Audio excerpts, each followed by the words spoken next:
All right, how we doing this afternoon? Just a little bit about myself. My name is Adrian Belt. I've been a Cisco instructor for the better part of 7 to 8 years now. I'll be giving you a block of instruction on routing protocols this afternoon. Um, so, just on my professional side, I right now currently work as a senior network engineer for a company called QAD. I've been in the National Guard Army for about 20 years. So I worked on the networking from the perspective of the civilian side, and I've also worked on the network from the perspective of DoD networks, tactical networks, as well as uh, just networks in general. So thank you for taking the time to listen to what I have to say. Hopefully you get something from this. So first thing we're going to do is we're going to get into Netacad. I build the course here on switching, routing, and wireless essentials. We will focus on static and dynamic routing. So, as we talked about prior to now, we talked about static routing being the type of routing that you do when you kind of know how the network is going to be. There's not a lot of changes happening to the network, and you set up these routes that allow you to pass information to other networks outside of the one that you own per se. So with static routing, there's not a lot of changes on the network. There's not a lot of things that happen that will force you to go in and make changes uh, every day or changes through the principles or changes through um, security aspects of how information is passed through networks. So Net Academy, we're gonna go into Net Academy. We're gonna look at what they say. So previous topics discussed is the way that routers create a routing table. So as you know, like IP addressing can either be static or dynamic. Should you use static routing or dynamic? The answer is both. So static and dynamic routing are not mutually exclusive.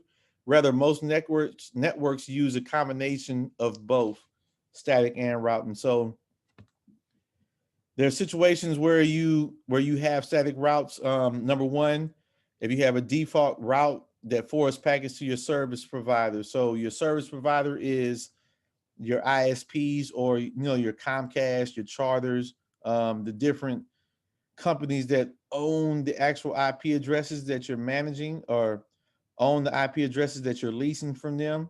Um, and those service providers, what we do on the ownership side of the networks is we say, okay, we need to borrow an IP address, and then we take that IP address, and then we do different processes that we may have learned, like around like natting, pat, and some of that stuff, and we share that IP address from our public IP address into a private network space. And so, in order for our traffic to get to the ISP, we set up things like default route. So that's not going to change. So again, based on the explanation that I gave earlier, your static route is something that is static. The word static means to stand still, to not move. So with your static routes, you're saying, hey, this is a route that we'll always have. So if you have a router or a firewall that sits on the outside that points to the ISP, that IP address is not going to change. So you can set up a static route that doesn't need a lot of fluidity or flexibility, and that information is allowed to pass directly to that ISP. Another example would be, routes for outside the routing domain, not learned by dynamic routing. So what we'll learn as we talk about this a little further is we're going to have routes on the inside or the internal network that need to get to external networks. So if it's unknown, we will set up a static default route that says, okay, any traffic that's unknown that comes to this port on the router needs to go out of this interface towards this router, and then the next router will make the decision. So this is how we pass information that we don't necessarily know what path it needs to make. We just know it needs to get outside of our network. The next point is when the network administrator wants to explicitly define a path to a specific network. So what this means is sometimes in routing or dynamic routing, there is calculations that happen based on the routing protocol, and that information will pass to, or excuse me, that information will be learned from other routers and passed through the routing tables, and a decision will be made. But there will be situations where, hey, I have this router and this router, and I always want this information to go this way. May not be the fastest way. It may be the fastest way, but it's the way that you want the information to go. So what you'll do is you'll set up a dynamic route or a specific route or a static route in this situation. And another situation is routing between stub networks. So with your stub networks, what you're saying is that there's nothing on the other side of these networks that needs to pass this network information. So when I come out of this router, I'm going here, and I will always go here and nowhere else. So this is what makes this network a stub network. There's nothing on the other side. There's no other routers going this way.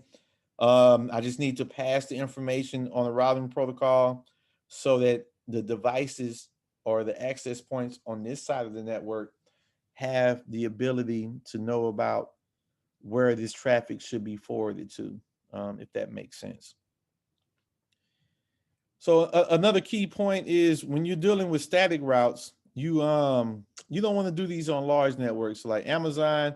They probably have, Walmart, your larger networks probably only have, a few static routes for stuff that points to specific things. But when you start talking about larger networks and traffic and traffic changing for the potential for routers to go down, you kind of want to focus on dynamic routing protocols. So what are dynamic routing protocols? So dynamic routing protocols are routing protocols that help network administrators manage the time consuming and exacting process of configuring and managing static routes. Dynamic routes are implemented in any type of networks consisting of more than a few routers, and dynamic routes are scalable and automatically determine better routes if there are any changes to topology. So, what exactly does that mean? If I had one router, two routers, a few routers, and I was trying to pass information, it is easy to go in there and say, okay, when this 10.10 network is going here, pass this information this way. Or if this 192 network is going here, pass it this way. But when you start dealing with multiple routers and multiple paths, you don't want to have to go and set up multiple static routes. You don't want to go in and say, okay, let's set up a static route that points me to this internal server, and then this internal server needs to talk to marketing, sales, and all the different networks that we may have, for an example. But what you're going to want to set up is a dynamic route that says, okay, this is what I have, this is what's here. So think about it like this from the perspective of you're the administrator. And what I like to tell people as the administrator is imagine being inside of the router. Imagine you and the router being one. And when you do dynamic routing, what you do is you advertise what you have. When you have static route, think of your so an example I use is think of like older person in your family who every day they take the same route. Like they may get coffee at Starbucks every morning, or they may have to stop at McDonald's or whatever it is they have to do. They leave the house at 7:05 and they go down this same path. They turn left on whatever main street. They make a right. They wave at the cross guard, and then they do this same path every day. that's how static routing works. When we talk about dynamic routing, what we have the ability to do is we take the same path because it's the best path. But when that path is blocked by, any type of external situation, whether a port being down, a router being down, in static routing, when you get to the stop sign in this situation, you stop. In dynamic routing, when you get to the stop sign, it says, okay, I'm at a stop sign. Is there another way that I need to go? Do I need to continue to go on my regular path, or do I need to learn inherently a path based on my routing table and what's being advertised? So, how does that apply to the application of routing protocol? So let's talk about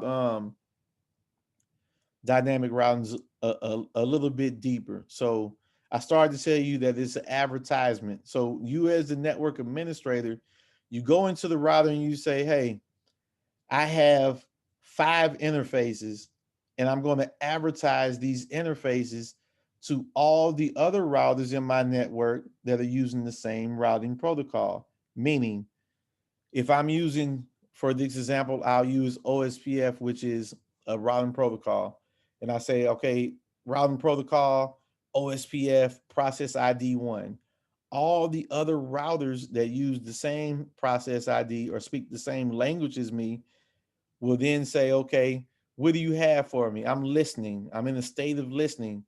And what I'm doing as a network administrator, as a router, I'm saying I'm advertising all of my interfaces. So when you're looking for the 10.10.4 network, it is off of my interface G01 or my fast Ethernet interface G02 or whatever um, interfaces that you're advertising. So you're saying, oh, I have 5 interfaces because, as we learned before, each interface on the router is in a different subnetwork or a different network.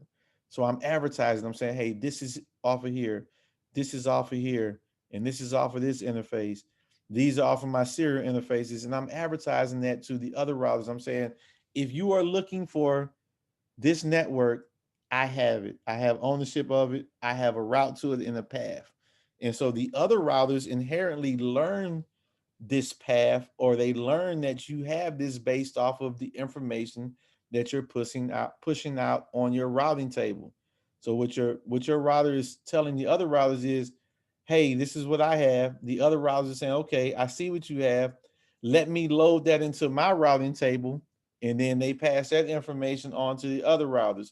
And once that information is passed to all the routers in your network, it does something called being converged. And now I know. So I make a joke all the time about convergence is more like when the network fully knows. Think of the Matrix. If the movie, if you had a chance to watch it, if you haven't watched it, and it's a good movie to go out there and watch. It's about ones and zeros. But when Neo learned everything that he needed to know, he was fully converged.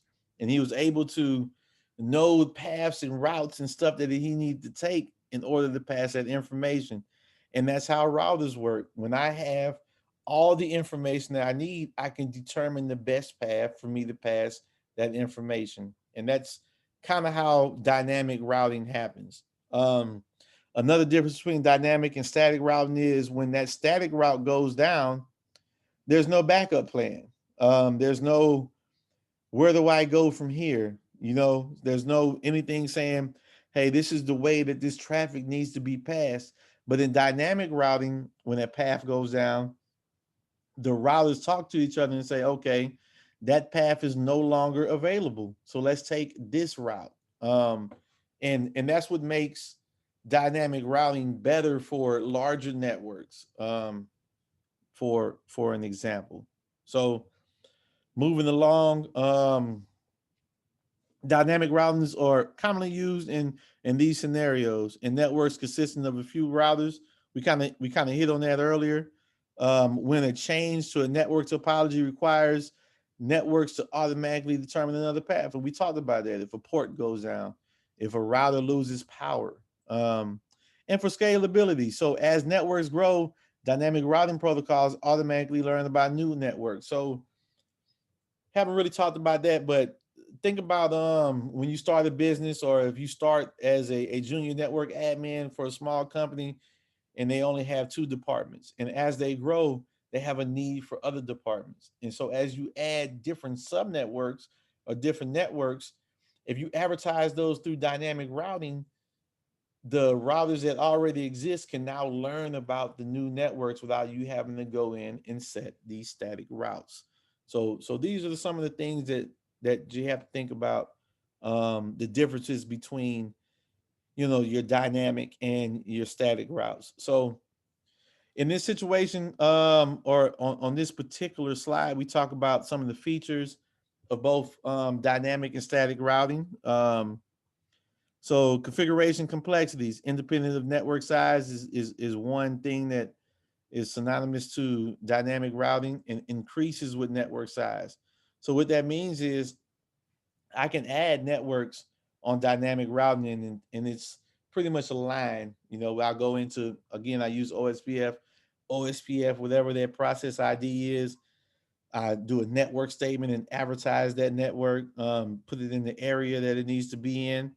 And now anyone who was previously connected to me now knows about this new network. In static routing, I would have to determine where that information needs to go. And kind of moving down, and some of the other stuff is, the topology changes. As the topology changes, we talked about earlier, the topology is the structure in which how the network is built.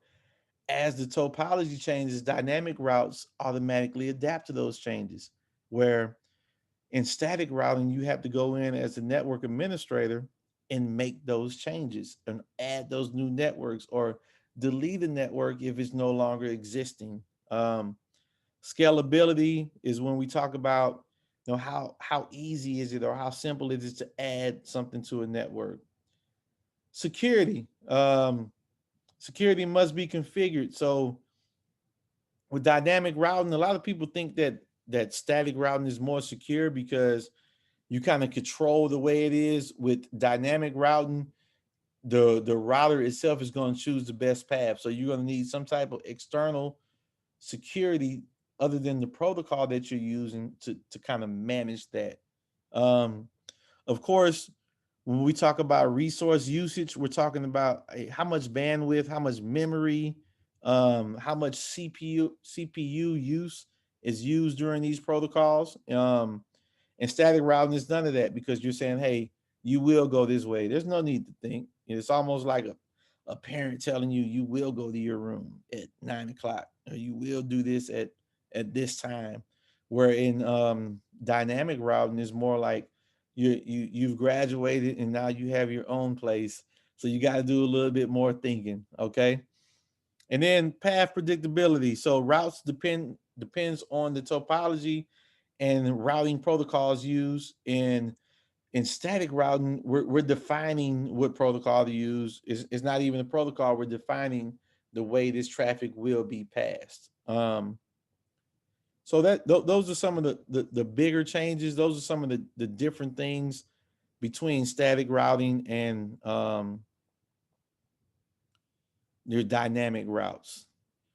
So like everything else, just dealing with anything that happens. Um, Protocols evolve. Dynamic routing has evolved. It came around in the 80s. The first protocol was RIP, and then we had RIP version 2. RIP is kind of now antiquated. Not a lot of people use RIP because it has some limitations, like 15 hops.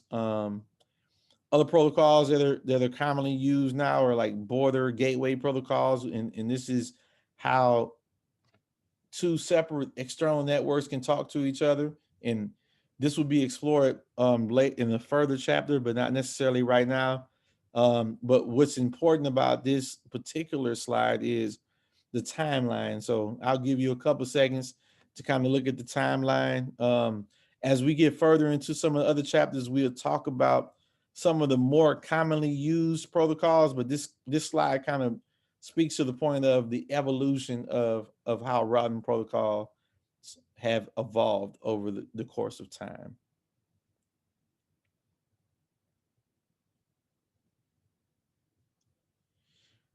Again, the concept. Let's talk about concepts of dynamic routing protocol. So a routing protocol is a process, algorithms, and messages that are used to exchange routing information and populate the routing table with the choice of the best path. The purpose of dynamic routing protocols includes the following: discovery of remote networks, maintaining up to date routing information, choosing the best path, and the ability to find the new best path if the current path is no longer available.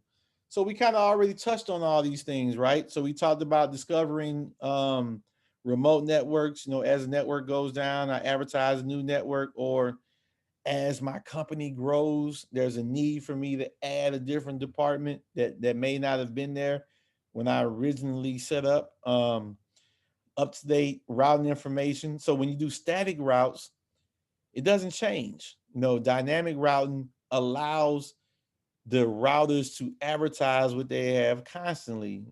We're talking computer time. We're talking, milliseconds of information being passed. Um, Way more faster than the human mind can compute. Um, and then choosing best path, routers, what I like about routers more than humans is as humans, we make decisions based on a lot of times based on emotions. And routing protocol is going to make decisions based on best path. It's not subjective to emotions. It's not subjective to anything. It's more along the lines of, hey, this is the best way for this to happen. This is the way we're going to pass this information, and kind of that's what we're rolling with. So, um, just kind of moving along. One of the main components that I want to talk about is how the routers share information with each other. So depending on the protocol is going to depend on how the routers share information. But in this scenario right here, we have a situation where we have three routers and there may be a change that happened or something like that. So let's just look at this particular screen. In this situation, let me pause that because it kind of went kind of quick for me. Um, we have router one. So in this situation, router one has some information that has changed, and it has a direct connection to both R2 and R3, and it needs to pass that information. So what happens is R1 is going to pass that LSA or that packet and say, okay, this is the information that has changed. This is the new routes that I have. This is the new networks that I have. And it's going to pass it to both R2 and R3 until, based on the routing protocol, R2 and R3 are not going to send that information back to R1, but they're going to send that information to each other. And then once all three routers have that information, they're going to update their routing table and determine the best path for that information to be passed. So let's take a second and look at this. So R1 passes it to R2 and R3. R2 is going to pass it to R2 and R3. R3 is going to pass it to R1 and R2. And then now everyone has all the information. And at this point, this information will be fully converged. Um, there's so much more to dynamic routing protocols. And we'll get into that in the next lesson. But I appreciate you. Baker College students, my Cisco students out there listening to what I had to say. And there's much more that we'll learn as we move forward in this curriculum. And thank you for your time.